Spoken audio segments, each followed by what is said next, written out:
안녕하세요. 부산부동산 스타디입니다. 7월 8일 1일 브리핑해 보도록 하겠습니다. 당신의 입주는 무사하신가요?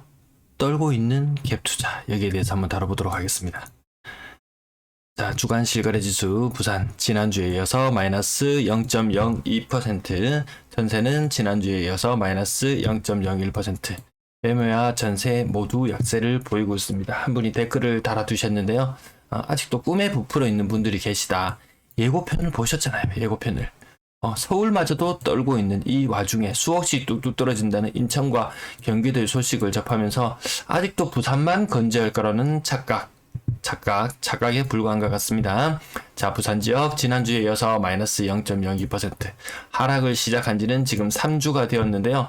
어느 한 지역 특별히 강세를 보이는 지역이 없다. 전반적으로 같이 빠지고 있다. 모든 구가 빠지고 있다. 전세 실거래 지수도 마찬가지. 지금은 연속은 2주째. 근래 들어서 약세로 지속된 지는 거의 2달이 다 되어 가고 있는데요. 이것보다 훨씬 더 빠져야 된다. 더 빠져야 된다. 근데 지금 덜 빠졌다. 특별히 강세 보이는 지역 마찬가지로 없고요. 그렇다고 특별히 많이 빠지는 지역도 없어요. 근데 더 빠져야 돼요. 동래구 문제 있습니다. 조금 이따 한번 살펴보실게요. 자, 부산 매수 심리. 제가 너가 대구 따라온다 조심해라 몸살이라 라고 방송을 처음 하던 게 작년 10월경이었어요. 그때 매수 우위지수 80이었어요. 80. 근데 지금 이게 20으로 떨어졌어요. 지금 대구가 20 살짝 아래에 있거든요. 대구나 부산이나 매도세가 파란색의 매도세가 강하고 노란색의 매수세는 바닥을 기고 있으면서 매수 우위지수는 바닥을 치고 있다. 특히 지하가 어딘지 모르는 식으로 뚫고 있다. 그러면 과거처럼 이런 급반등이 언제 나올 것인가?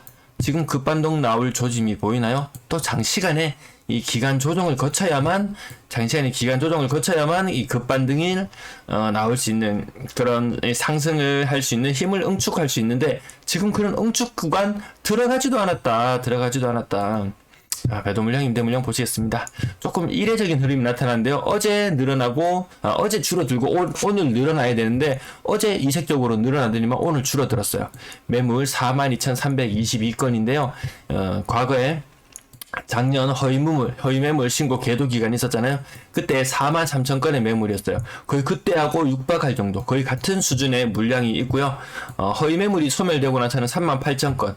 그리고 나서 급격히 시장의 분위기는 좋아지면서 매물은 줄어들었었는데요. 다시 반대의 양상으로 매물이 가파르게 증가해 나가고 있습니다. 자, 부산 전세 물량 증가 속도가 굉장히 가팔라졌는데요. 그 이유를 찾아냈습니다. 과거의 물량도 소진이 안 된다. 자, 임대차 3법 시행하면서 그때 당시 5,000건의 매물이 있었어요. 5,000건. 그리고 나중에 임대 물량 때문에 전세가가 솟구쳐 오를 것이라고 이야기를 했는데 그때 대비 물량이 2배가 넘어요. 이게 쉽지 않습니다. 그러면 전세 매물이 없어가지고 임차인들이 집을 구한다고 발을 동동 그리던 무렵은 전세 매물이 3,000개 정도 있었어요. 그때 대비 약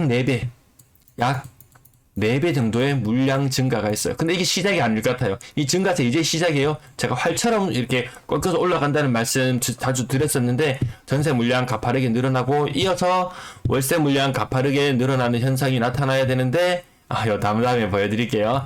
깜짝 놀랐습니다. 저는 잘못 봤는 줄 알았어요. 동네 레미안 아이파크 작년 연말에 제가 방송할 때 이거 좀 많이 다뤄드렸었는데요. 올 초반에도 많이 다뤄드렸어요.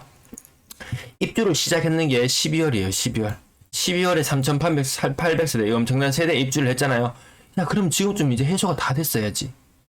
그래도 해소가 됐다 그러면 한 5% 정도 물량이 남아있다면 그래도 어느 정도 이게 5%의 물량이라는 것도 입주 종료 시점이 지나고 나서 한 2달 정도 지났을 때까지 그 범위 내에서 5% 정도 있으면은 이거 돈 많은 사람이 버틴기계다 이 정도로 봐줄 수가 있는데요.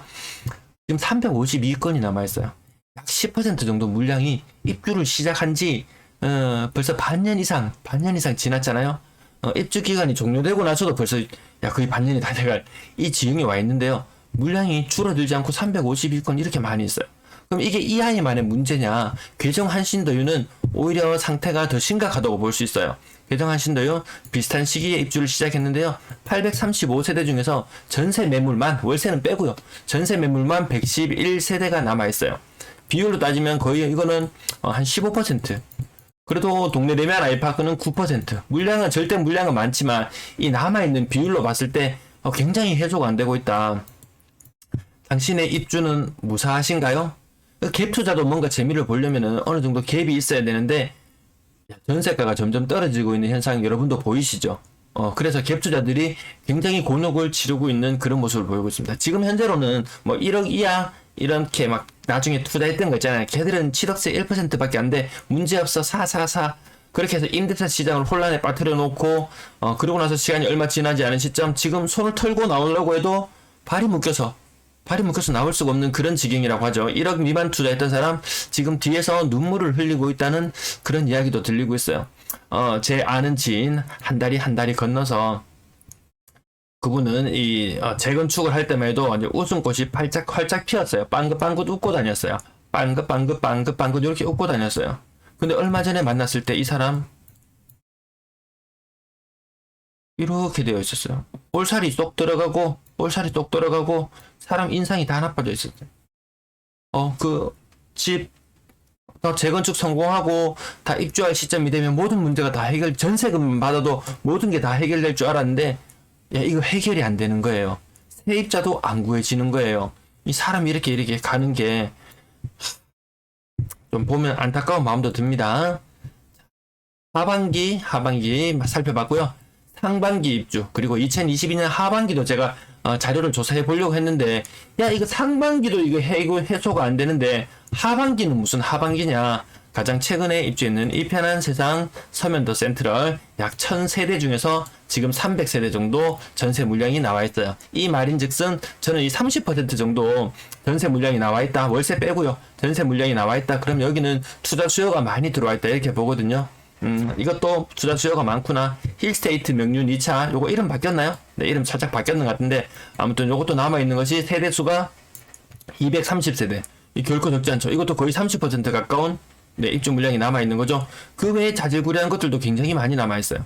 힐스테이트 이진 베이비시티 1300세대 중에서 아직도 4분의 1 남아있어요. 5월달 벌써 입주 시간이 한 달 더 지났죠. 이 물량이 보시면 입주를 시작하고 나면 이것들이 차트상에서 팍팍 꺾여 내려가는 현상이 있어야 되는데 그렇지 않더라는 거죠. 여기 차트 살짝 오류가 있는데요. 이 부분은 무시해 주시고 지금 최종적인 물량 수치는 맞으니까요.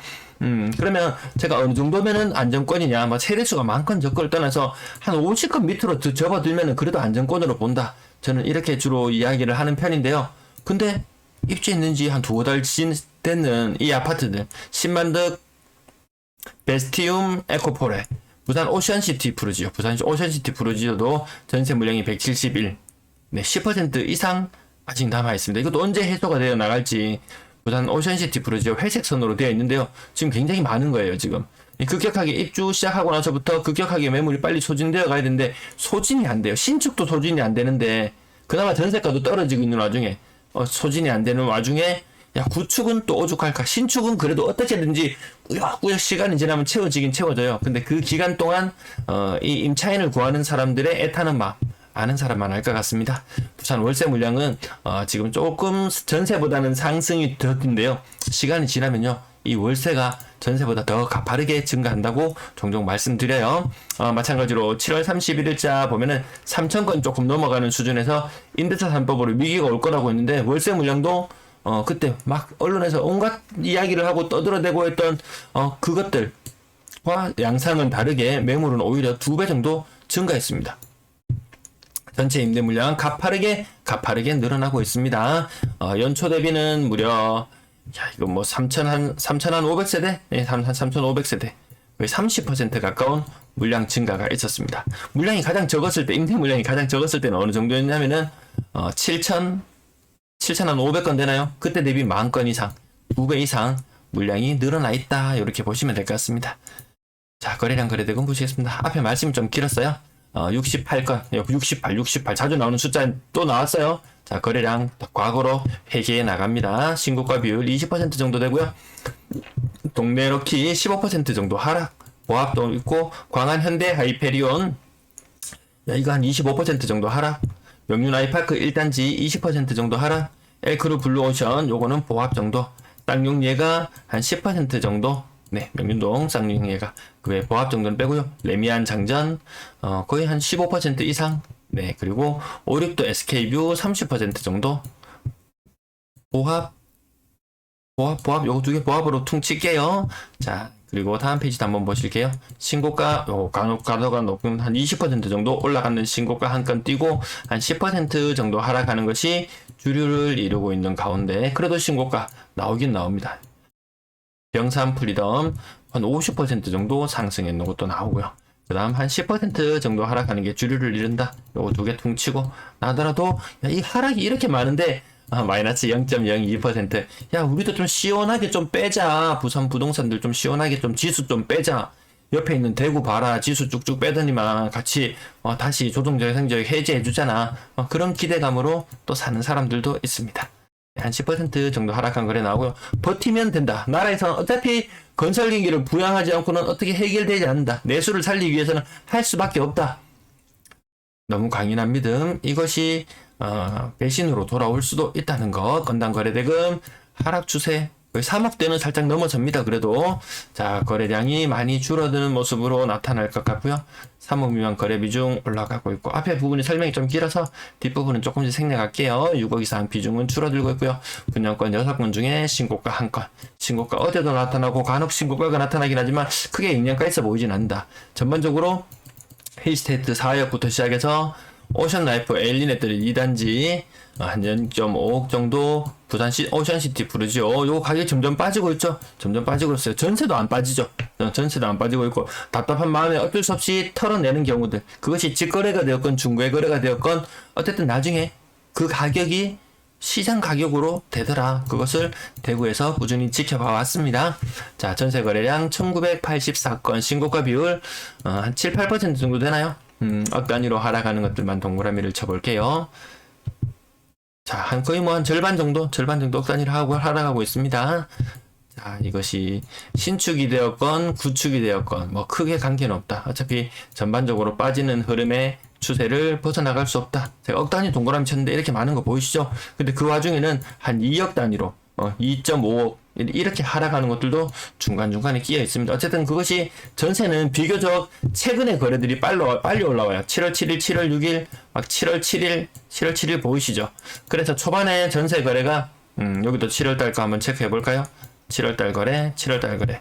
전세 신고가 비교적 빨리 되기 때문에 여기 거래량 지금 굉장히 많은 거. 지금 1984건이면 야, 아직 7월 8일인데 신고 일자가 20일이나 남아있는데 거래량이 얼마나 많이 터지겠냐라고 착각하실 수도 있지만 생각보다 전세 거래는 빨리 신고되는 경향이기 때문에 지금 1984건이라도 전세 거래량은 예전의 거래량 정도 수준으로 유지된다고 보시면 될 것 같습니다. 자, 전세는 사라지지 않는다. 전세 200건에 월세 100건 정도의 비율로 이뤄지고 있다. 전세 거래량 비수기로 접어들어가고 있고 3억 미만 거래 비중이 점점 올라가야 되는데 이게 올라가지 않는 게 조금 약간 의심쩍습니다. 약간 미심쩍은 부분이 느낌이 들어요. 시간이 지나면 3억 미만의 전세 거래 비중은 점점 올라갈 수밖에 없습니다. 왜? 4억 이상 거래 비중이 줄어드니까.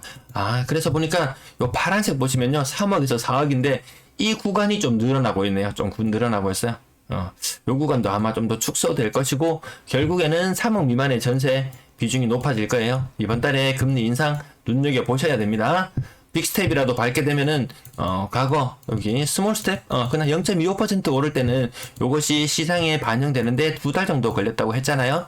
아마 빅스텝을 하게 되면 요게 시장에 반영되는데 한 달 정도. 제가 생각했을 때는 그 시간이 조금 더 단축될 듯한 그런 느낌이 듭니다. 평균 전세 가격 제가 추세선 또 오랜만에 그려봤는데요. 8월 달에 당장 이렇게 역전되진 않지만 어쨌든 과거에 2억 3천만 원 정도 수준에서 2억 3천 지금 한 900만 원 정도 수준까지니까요. 여기서 5% 2년 차에 한 5% 정도 더 올려주면 거의 이것은 해소가 된다. 전세 그렇게 위험하지 않다. 과거에 2018년도부터 2년 살았던 사람 2년 살면서 5% 한번 올려주고 또 한번 5% 올려준다. 뭐 요 정도 수준이면은 뭐 감내할 만하다. 근데 그것보다 임대인이 임차인을 못 구하는 것이 오히려 더 큰 문제가 될 수 있습니다. 월세 거래량 52건 현재 996건 신고되고 있고요. 월세 가격 특별히 뭐 높다 낮다 이렇게 구분하기에는 조금 애매해 보이고요. 임대 거래량 전체적으로는 3,000건에 조금 못 미치는 거래량 한 1,500건 정도 더 거래되어야지 전년 동월과 유사한 수준인데 그까지는 못 올라갑니다. 지금 전세 거래 비수기예요. 매물이 저렇게 켜켜이 쌓여 있음에도 불구하고 전세 거래가 안 된다. 안 된다. 저 물량들은 앞으로 계속해서 남아있을 확률이 더 높아 보입니다. 오늘도 시청 감사합니다. 구독 안 누르신 분 계신가요? 네, 구독, 좋아요 부탁드리겠습니다. 감사합니다.